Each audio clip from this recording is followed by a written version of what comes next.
Chouquettes are one of those pastries that I feel like not very many people know about, but once you do know what they are, you just can't get enough of them. They're basically choux balls with a little bit of crunchy sugar on top, and what could be bad about that?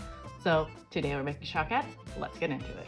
So this bake started off a little chaotic and I forgot to start recording, so what you see here is 1 cup of milk, 6 tablespoons of unsalted butter, 2 teaspoons of sugar, and a half teaspoon of salt. We're going to mix this over high heat until the butter is melted and the mixture has come to a rolling boil. From here, we'll remove the pan from the heat and add 128 grams of sifted flour, mixing with a wooden spoon and making sure that there are no lumps of flour remaining. We'll then return this to medium-high heat and cook for a few minutes, mixing frequently until the dough reaches 175 degrees and you see a film starting to form in the pan. I highly recommend getting an instant read thermometer for this recipe if you don't have one yet, as it will help with consistency and ensure that you make perfect choux buns every time. Once you've reached the right temperature, remove the pan from the heat. Now that we have the base of our dough done, we're going to transfer it into the bowl of a stand mixer and beat until the dough is about 145 degrees. The goal of this is to cool the dough down enough so that it doesn't cook the last ingredients that we're going to add, which is the eggs.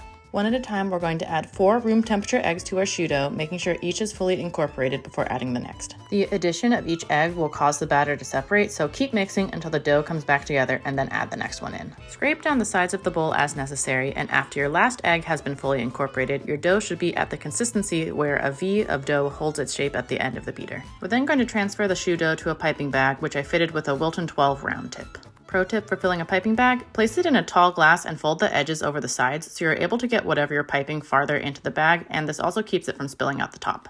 Give the top of the bag a nice twist, and we're finally ready to bake our chouquettes. To bake our chouquettes, we're going to line a tray with parchment paper, which is held down in the corners by a small amount of choux pastry. We're then going to pipe our choux balls, holding the bag at 90 degrees, and then piping about an inch wide dough ball onto the tray, leaving a few inches of space in between each. I did 20 here, but I would recommend sticking to closer to 12 per sheet tray. Smooth the top of each choux ball with a finger dipped in water, and then sprinkle with pearl sugar. We're then going to bake these at 400 degrees for about 25 minutes until puffed and golden brown.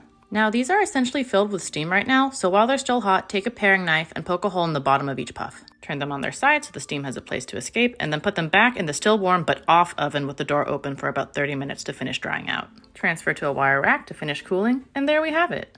Beautiful, golden, bite-sized chouquettes.